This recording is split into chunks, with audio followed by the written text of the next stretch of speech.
मैं हूं रविशंकर सिंह और आप देख रहे हैं जिज्ञासा द थर्ड आई।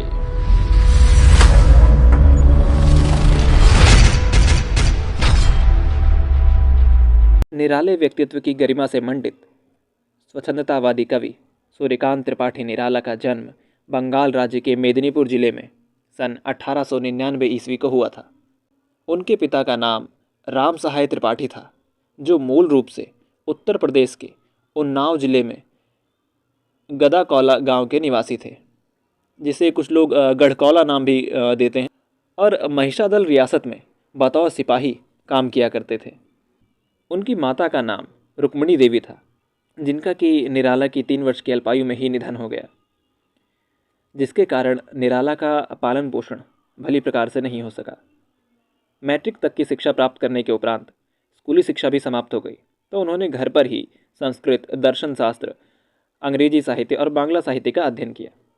क्योंकि इनकी शिक्षा बांग्ला भाषा में हुई थी, इन्हें हिंदी का कोई ज्ञान नहीं था, इसलिए इनकी पत्नी मनोहरा देवी ने इन्हें हिंदी का ज्ञान दिया।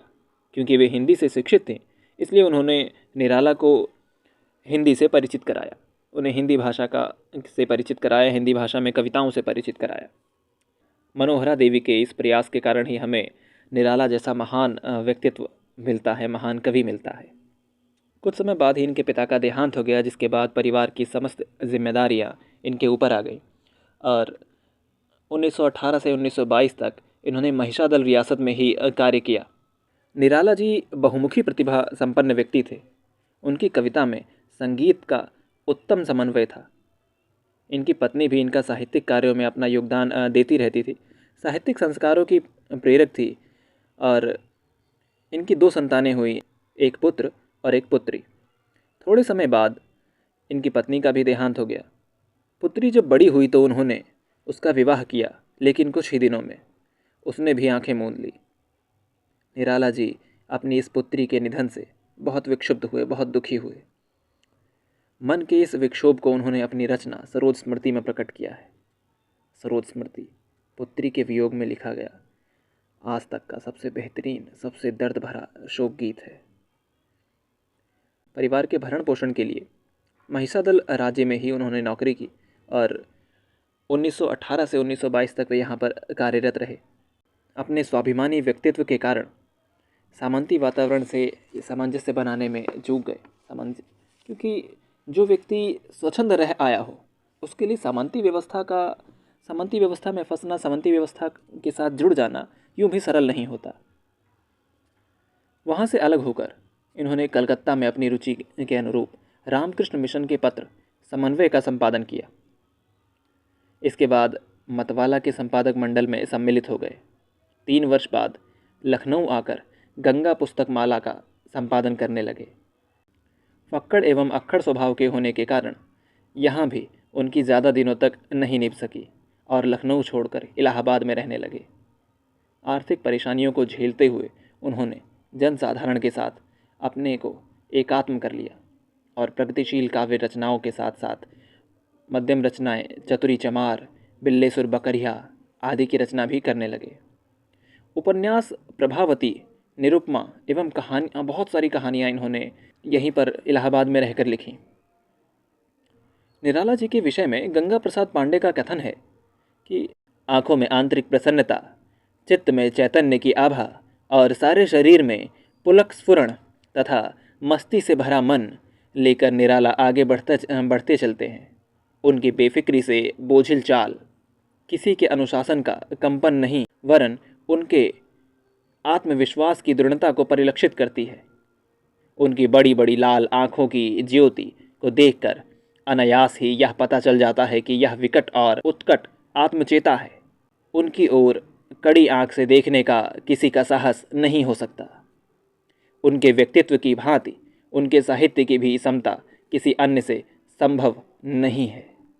निराला एक जुझारू और सृजनशील व्यक्ति थे, जो जीवन के अंतिम क्षणों तक रचनात्मक कार्यों में संलग्न रहे और 15 अक्टूबर 1961 को प्रयागराज के दारागंज मोहल्ले के एक छोटे से कमरे में सरस्वती के इस महान उपासक ने अंतिम सांसें ली। अब हम बात करते हैं निराला की कुछ रचनाओं की। निराला की रचनाओं को हम कई आधारों पर बांट सकते हैं, क्योंकि निराला का जो साहित्य सृजन है बहुत ही विस्तृत रहा है। उन्होंने एक कविता संग्रह, खंड काव्य, उपन्यास, कहानी संग्रह, रेखाचित्र, निबंध संग्रह, आलोचनात्मक ग्रंथ, कथा के अनुवाद, कथा साहित्य के अनुवाद, जीवनियाँ, नाटक और बहुत सारी फुटकल रचनाएं भी लिखी हैं। कविता संग्रह की यदि हम बात करें तो इनकी कविता संग्रहों में अनामिका भाग 1 और भाग 2, परिमल, गीतिका, शकुंतला, बेला, नए पत्ते, अपरा, रामचरितमानस का खड़ी बोली में रूपांतरण आदि शामिल हैं। तो खंड काव्य में इनकी कृति है तुलसीदास, जो कि 1938 में प्रकाशित हुई थी। इनके उपन्यास हैं अप्सरा, अलका, प्रभावती, निरुपमा, चोटी की पकड़, काले कारनामे और चमेली। कहानी संग्रह इन्होंने लिखे हैं, जिनमें से प्रमुख हैं लिली, सखी, चतुरी चमार, सुकुल की बीवी आदि। रेखाचित्र की बात करें तो कुल्ली भाटी और बिल्लेसुर बकरिया इनका बहुत ही बेहतरीन रेखाचित्र है। निबंध संग्रहों की बात करें तो प्रबंध पद्य, प्रबंध प्रतिमा, प्रबंध परिचय, ये इनके कुछ निबंध संग्रह हैं। आलोचनात्मक ग्रंथों में रविंद्र कविता कानून इनकी एक बेहद चर्चित पुस्तक है, जिसमें इन्होंने रविंद्रनाथ टैगोर के कविता कानून को लेकर अपनी बातें कही। रविंद्रनाथ टैगोर की जो काव्य कला है उस पर बात रखी है। इन्होंने बहुत सारी भाषाओं से, चाहे वो बांग्ला की हों या अंग्रेजी की, कहानियों का अनुवाद भी किया है। विशेष तौर पर बांग्ला भाषा की जो कहानियाँ हैं उनका हिंदी में अनुवाद किया है, जिनमें है आनंद मठ, कपाल कुंडला, चंद्रशेखर, दुर्गेश नंदिनी, कृष्णकांत का विल, युग का गुलिये, रजनी, देवी चौधरानी, राधा रानी, विश्ववृक्ष आदि। इन्होंने कुछ जीवनियाँ भी लिखी हैं, जिनमें ध्रुव, ग्रीष्म और राणा प्रमुख हैं। नाटकों की बात करें तो निराला ने कुछ नाटक लिखे, जिनमें समाज, शकुंतलम और उषा अनिरुद्ध कहानियाँ बेहद चर्चित हैं। निराला हिंदी के श्रेष्ठ कलाकार हैं। उन्होंने गीत, मुक्तक, प्रबंध आदि के लिए प्रायः मुक्तक छंद की शैली को ही अपनाया है। इनकी भाषा शुद्ध साहित्यिक खड़ी बोली है। इस पर संस्कृत और बांग्ला का विशेष प्रभाव है। इनकी भाषा में ओज एवं प्रसाद गुण का आधिक्य है, जिससे सरल भावों की व्यंजना हुई है। शब्द चित्र प्रस्तुत करने में निराला अद्वितीय हैं। कहीं कहीं अत्यंत क्लिष्ट संस्कृत गर्भा भाषा का प्रयोग भी निराला करते हुए देखे जाते हैं। राम की शक्ति पूजा इनकी ओजपूर्ण और शक्तिशाली भाषा का उदाहरण है, और राम की शक्ति पूजा निराला की उन बेहतरीन ओजस्वी कविताओं में से है जिनको पढ़कर निराला के व्यक्तित्व को समझा जा सकता है। तो आज के लिए बस इतना ही। फिर मिलते हैं किसी और कवि की, किसी और कविता की व्याख्या के साथ, किसी और प्रश्न के उत्तर के साथ। तब तक के लिए चैनल को सब्सक्राइब कीजिए, वीडियो को लाइक कीजिए, हमें कमेंट बॉक्स में बताते रहिए आपको और किन प्रश्नों के उत्तर देखने हैं। फिर मिलते हैं, तब तक के लिए दीजिए इजाज़त। जय हिंद, जय भारत।